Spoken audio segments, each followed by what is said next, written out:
Hola a todos y bienvenidos a Biblioteca Resumida. Aquí encontrarás los mejores resúmenes de libros, perfectos para aquellos que aman la lectura, pero que no siempre tienen el tiempo para leer cada página.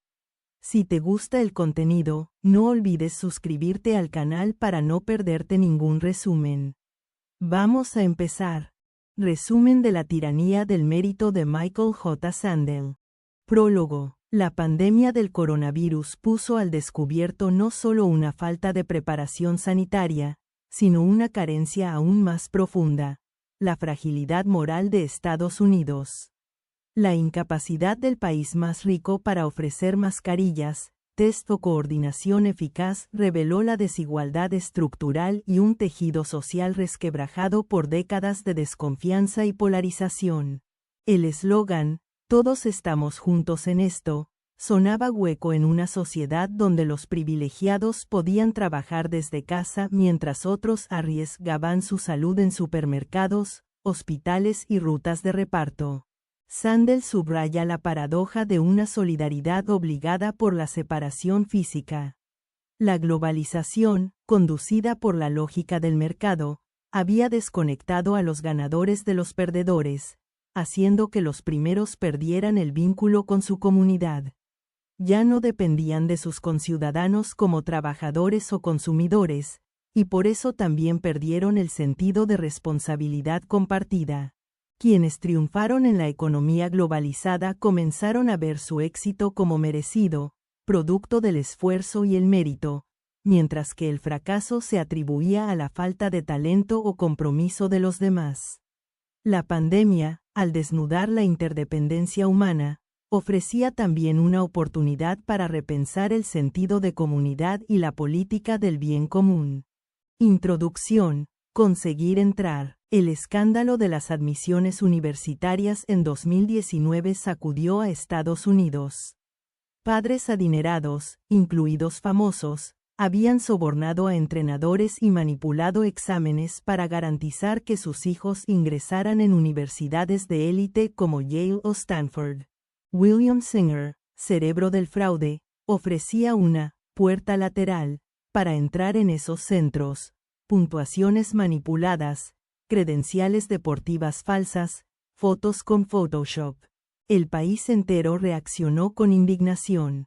Liberales y conservadores condenaron el fraude, aunque por razones distintas. La izquierda vio una confirmación de la desigualdad estructural, mientras que la derecha se burló de la hipocresía de la élite progresista. Sin embargo, el escándalo revelaba algo más profundo. El sistema de admisiones ya estaba viciado por el dinero, incluso cuando no había ilegalidad. Donaciones, contactos y herencias abrían la puerta trasera, con total legalidad. En medio de esta tensión, lo que estaba en juego no era solo una plaza universitaria, sino el símbolo del mérito. Los padres ricos no compraban solo acceso, compraban el prestigio de haberlo logrado, por méritos propios. Singer lo sabía y por eso su sistema debía permanecer oculto a los propios hijos. El valor simbólico del mérito, en una sociedad marcada por la desigualdad, se había convertido en un trofeo obsesivamente codiciado. Capítulo 1. Ganadores y perdedores. El populismo contemporáneo no puede entenderse solo como una reacción xenófoba o como una queja económica. El ascenso de líderes como Donald Trump o el triunfo del Brexit fueron respuestas a una desafección más profunda. Décadas de desigualdad, tecnocracia y desdén hacia quienes no habían prosperado en la nueva economía. Las élites políticas, atrapadas entre dos diagnósticos simplistas, la reacción al multiculturalismo y la angustia por la globalización, no supieron ver que la ira populista también respondía a una herida moral: la pérdida de estima social. Las personas ya no se sentían simplemente económicamente excluidas, sino moralmente despreciadas por una élite que se percibía a sí misma como merecedora del éxito. La meritocracia alimentó esa fractura. Al insistir en que el éxito era producto del talento y el esfuerzo, reforzó en los ganadores la idea de que su posición era justa. y en los perdedores sembró la humillante noción de que estaban donde estaban por falta de mérito. Esa arrogancia alimentó el resentimiento que Trump supo explotar. Su discurso no hablaba de oportunidades, sino de ganadores y perdedores, de dignidad perdida, de una nación humillada que debía recuperar su orgullo. La política del mérito se tornó una política de la humillación. Los fracasos dejaron de percibirse como injusticias sistémicas y se internalizaron como fracasos personales. Frente a la promesa de ascenso, los ciudadanos experimentaban una realidad de estancamiento y vergüenza. El resultado, una cólera dirigida no solo contra las políticas, sino contra la propia lógica moral que justificaba la desigualdad. Capítulo 2. Grande por bueno, breve historia moral del mérito. El mérito ha sido históricamente una idea atractiva. Contratar al más capacitado parece justo y eficiente. Una sociedad meritocrática, donde el talento y el esfuerzo guían el ascenso, parece liberar a las personas del determinismo de clase, raza o cuna. Promete libertad, justicia y dignidad, pero cuando se aplica con rigor, el ideal meritocrático se transforma en un juicio moral. Tener éxito es señal de virtud, fracasar, de falta de mérito. Esta lógica, llevada al extremo, genera arrogancia en los ganadores y humillación en los perdedores. Michael Young ya lo advirtió en 1958 en El triunfo de la meritocracia, una sátira futurista donde los éxitos se interpretaban como pruebas indiscutibles de valor personal. En esa visión distópica, los ganadores se creían moralmente superiores y los perdedores, despojados de toda dignidad, acababan por creerse indignos. Hoy, esa distopía se ha vuelto realidad. El discurso público, cada vez más tecnocrático, ha reducido el valor de las personas a su rendimiento económico. Los trabajos manuales, los oficios sin credenciales universitarias, han perdido el reconocimiento social. La meritocracia, lejos de liberar, se ha convertido en una nueva forma de jerarquía, la del rendimiento. Capítulo 3. La retórica del ascenso. Durante décadas, los líderes políticos respondieron a la desigualdad invocando la movilidad social. Si te esfuerzas, puedes llegar donde quieras. Este mensaje, reiterado por Reagan, Obama, Hillary Clinton, prometía que el mérito sería recompensado, que cada persona tenía las mismas oportunidades para triunfar. Pero esa promesa ha perdido fuerza. En Estados Unidos, el ascenso es cada vez más difícil. Las estadísticas revelan que quienes nacen en la pobreza raramente la superan, y la élite consolida su posición de forma hereditaria. Los test de acceso, diseñados para premiar el talento, han sido capturados por los privilegios, tutorías, entrenadores, redes sociales. El resultado es una aristocracia del mérito. Las universidades más prestigiosas, pese a sus políticas de ayuda económica, están pobladas por hijos de familias ricas. La idea de que cualquiera puede llegar si se esfuerza ya no convence, y la retórica del ascenso suena vacía, incluso ofensiva. Esta disonancia alimenta el resentimiento. Si el sistema asegura que recompensa el mérito, quienes no triunfan se sienten juzgados por ello. El mensaje es claro: si no llegaste, fue culpa tuya. Así, la meritocracia se vuelve cruel. Ofrece dignidad solo al que logra subir. A los demás, los deja con la carga moral del fracaso. Capítulo 4. Credencialismo. El último de los prejuicios aceptables. En la era de la meritocracia, el título universitario se ha convertido en el nuevo símbolo de superioridad social. No es solo un medio para conseguir empleo, es una credencial moral. Quienes lo poseen son percibidos como inteligentes, capaces y merecedores del éxito. Los que no, son etiquetados como inferiores, perezosos o simplemente, fracasados. Este desprecio silencioso hacia quienes no cursaron estudios superiores ha generado una nueva forma de prejuicio, el credencialismo. A diferencia del racismo o el sexismo, esta discriminación se ha infiltrado de manera aceptable en la vida pública, sin el estigma de lo políticamente incorrecto. Los debates, los discursos políticos, e incluso los medios de comunicación asumen que los titulados poseen una visión más válida del mundo. La política ha seguido esta línea. El Partido Demócrata, antaño aliado de trabajadores y agricultores, ha migrado hacia una base más profesional y universitaria. El lenguaje que emplea, lleno de tecnicismos y referencias académicas, desconecta a los votantes sin estudios superiores, que perciben el mensaje como excluyente, incluso condescendiente. Sandel argumenta que este desprecio, aunque no siempre explícito, contribuyó a la reacción populista.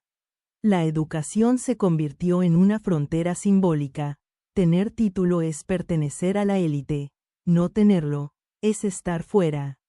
En ese entorno, el resentimiento crece no solo por razones económicas, sino por una humillación constante, invisible pero persistente. Capítulo 5. La ética del éxito. La narrativa meritocrática refuerza una ética según la cual el éxito es señal de virtud personal. Quien llega lejos lo ha hecho por su talento, esfuerzo y perseverancia. En apariencia, esto suena justo, pero Sandel desmonta esta lógica desde su raíz. ¿Realmente somos dueños de nuestros talentos? ¿Acaso el entorno, la suerte, la genética, no juegan un papel fundamental? El problema, entonces, no es solo práctico, que el sistema no ofrezca igualdad real de oportunidades, sino moral. Incluso en una meritocracia perfecta, donde todos compitieran en igualdad de condiciones, seguiría siendo injusto atribuir el éxito únicamente a la virtud personal. Esta visión distorsionada tiene consecuencias corrosivas. Fomenta la arrogancia entre los ganadores y el autodesprecio entre los perdedores. En lugar de generar solidaridad, destruye los vínculos comunitarios. La humildad, necesaria para una ciudadanía democrática, se desvanece ante el culto al esfuerzo individual. Además, se pierde de vista el papel de la suerte. Sandel recuerda que no elegimos nacer en una familia que valora la educación, ni nuestras capacidades innatas. Ignorar ese azar moral alimenta la soberbia. La auténtica justicia no se logra cuando todos compiten, sino cuando reconocemos que nuestro destino no depende solo de nosotros. Capítulo 6. La máquina clasificadora. La educación superior se ha transformado en una gigantesca máquina clasificadora. Los exámenes estandarizados, las entrevistas, los rankings, todo el sistema universitario funciona como un mecanismo que divide, jerarquiza y etiqueta. Desde temprana edad, los estudiantes son sometidos a una presión asfixiante, no solo por lograr aprender, sino por destacar.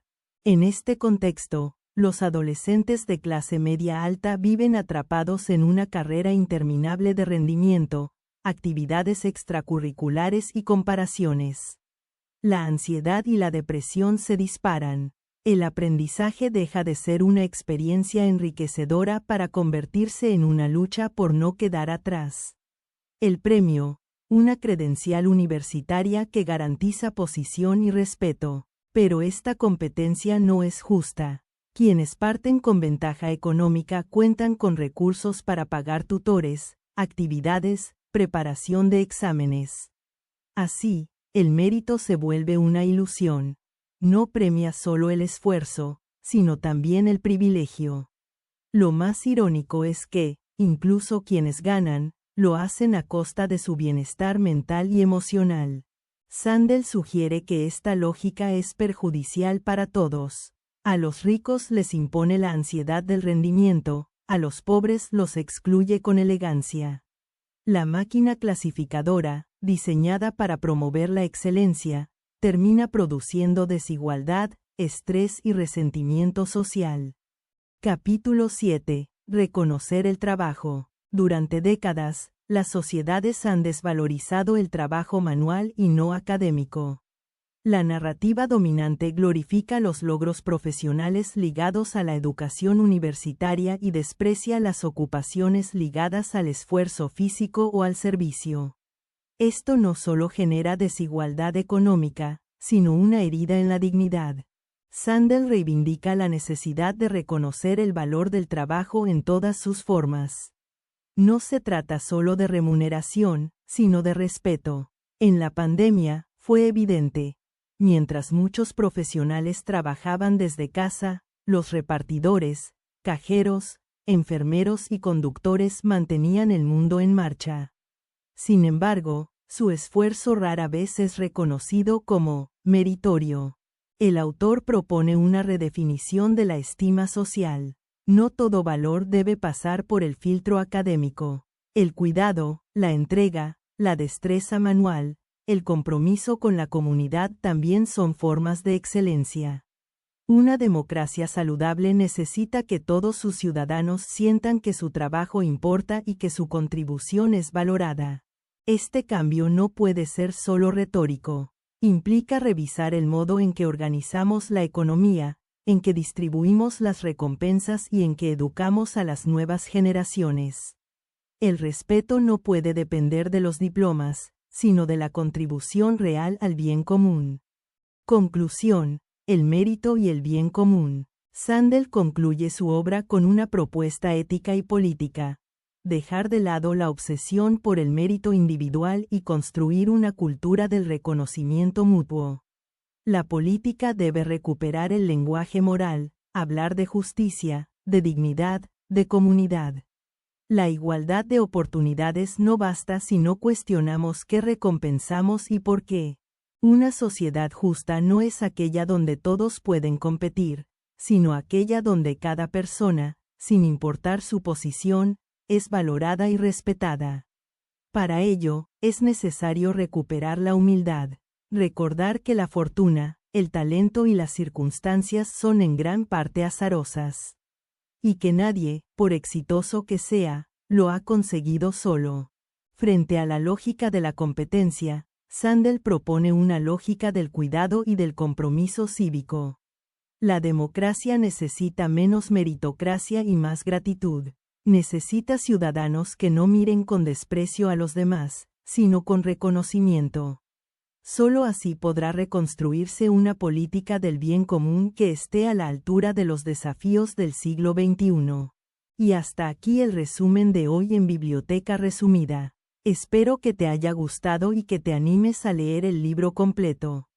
Si te pareció útil o interesante, no dudes en darle un pulgar arriba, eso nos ayuda muchísimo. También te invito a suscribirte al canal para que no te pierdas los próximos resúmenes. Gracias por vernos y hasta el próximo libro.